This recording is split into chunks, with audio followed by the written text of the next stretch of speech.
If you thought you had your weekend plans figured out, think again. This is not your usual celebrity drama. This is not just another case of he said, she said. What we're about to unpack is something deeper. A cultural implosion that threatens the image, the movement, and the identity of a woman many had just begun to revere. Remy Ma, legendary rapper, black woman in power, and, more recently, a self-proclaimed queer icon, is now at the center of one of the messiest, most unpredictable scandals of the year. And the alleged architect behind this downfall.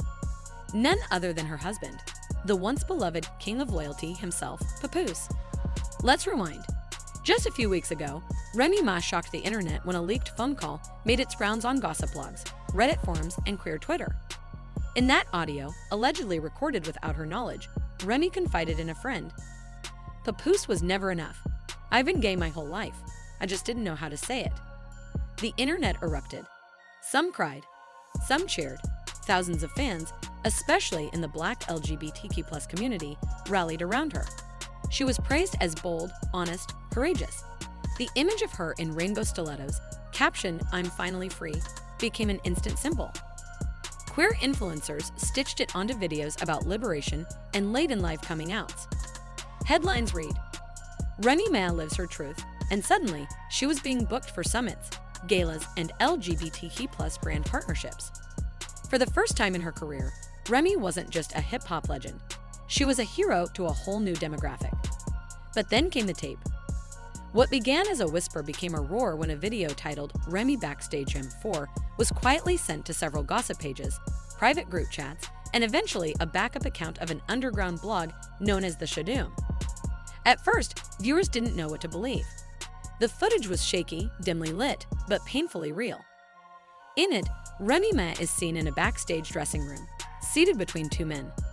One was quickly identified by fans as battle rapper Bill Collector. The other, an unidentified man, mid-30s, dreadlocks, diamond chain, and a bold, unmistakable R tattoo on the left side of his neck. The three are seen laughing, leaning in, getting closer, until things cross a line. Touching turns to caressing. Caressing becomes something far more intimate.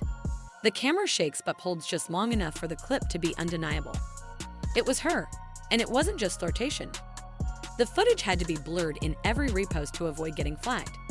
And just like that, the image Remy had curated, the soft-life queer woman, the brave survivor stepping into her authentic self, collapsed under the weight of one night and one camera angle. But what made it nuclear wasn't just what was in the video. It was who allegedly leaked it. And all signs pointed to Papoose. Yes, the same Papoose who once symbolized hip-hop loyalty.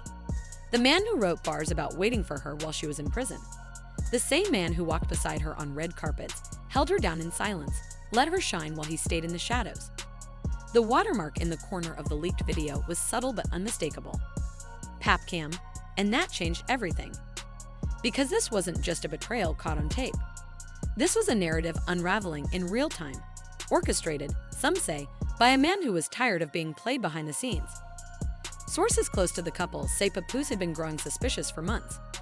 After rumors surfaced about Remy's alleged involvement with Easy the Block Captain, Papoose reportedly began installing extra security, including cameras in green rooms and backstage areas where only VIPs had access.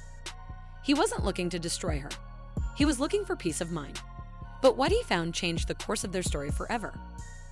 The internet, predictably, exploded. Within 30 minutes, hashtag Remy Ma lead and hashtag #PapsTheTrollTape were trending across multiple platforms. Twitter, or X, even had to freeze trending topics temporarily to prevent the app from crashing. TikTok creators went live. YouTubers dropped emergency reactions.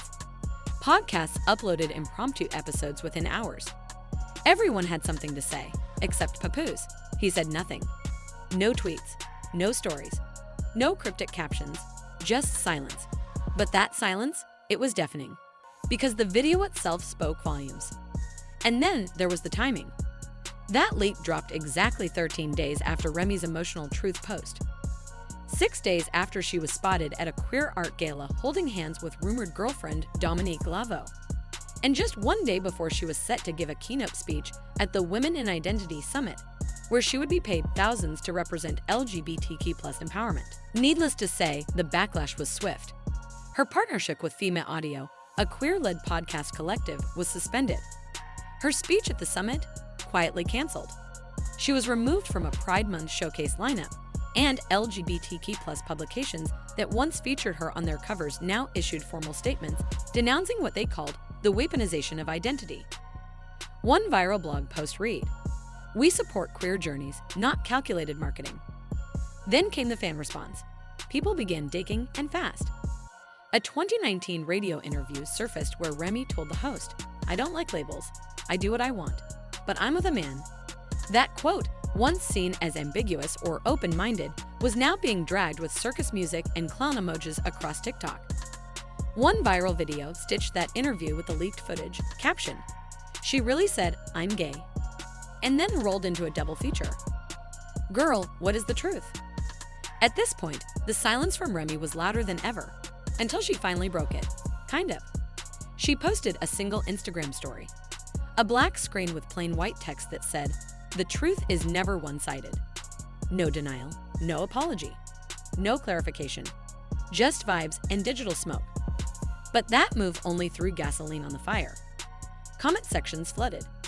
LGBTQ+ creators felt betrayed. Support turned to skepticism. And just when it couldn't possibly get messier, Dominique Lavo stepped into the spotlight. Dominique didn't subtweet. She didn't unfollow and ghost. No, she did the opposite. She filmed a 3-minute black and white video titled "What She Told Me" and dropped it straight to TikTok. Lit only by candles, dressed in a silk robe, Dominique stared directly into the camera and began her confession. "When someone says they're done with lies," she said slowly, but brings more into the bed, "what are we really celebrating?" She claimed she had no idea about the video, had not been warned, and found out the same way everyone else did. Through her phone lighting up at 3:00 a.m., "I was in her bed the night before," she said. "She kissed me, told me I was enough. Then the next day, she's in a video with not one, but 2 men." What kind of liberation is that? The clip spread like wildfire. Within 20 minutes, it had over 500,000 views. It was raw, it was real, and it hit a nerve. TikTok creators began stitching it, reacting to every frame. YouTubers filmed 10-part breakdowns. Twitter Spaces debated every syllable. Dominique ended the video with one final blow. "Don't drag me. I wasn't in that room. I was in love, and clearly she wasn't." So where do things stand now? Papoose remains quiet. Remy's reputation is in freefall. Dominique is being hailed as the only one telling the truth. And fans, they're left trying to piece together whether Remy's so-called liberation was ever real, or just another mask in a long performance. What began as a celebration of truth has now become a cautionary tale about betrayal, identity, and the consequences of playing both sides, not just romantically, but culturally. Because in today's world, where authenticity is currency and visibility is power, pretending to be something you're not isn't just personal, it's political. And the people? They're paying attention. Let us know in the comments, was Remy Ma living a complicated truth or crafting a convenient one? Is Papoose a man scorned, or a man finally setting the record straight? And most importantly, do you believe anyone in this story anymore? Because this isn't over, not by a long shot.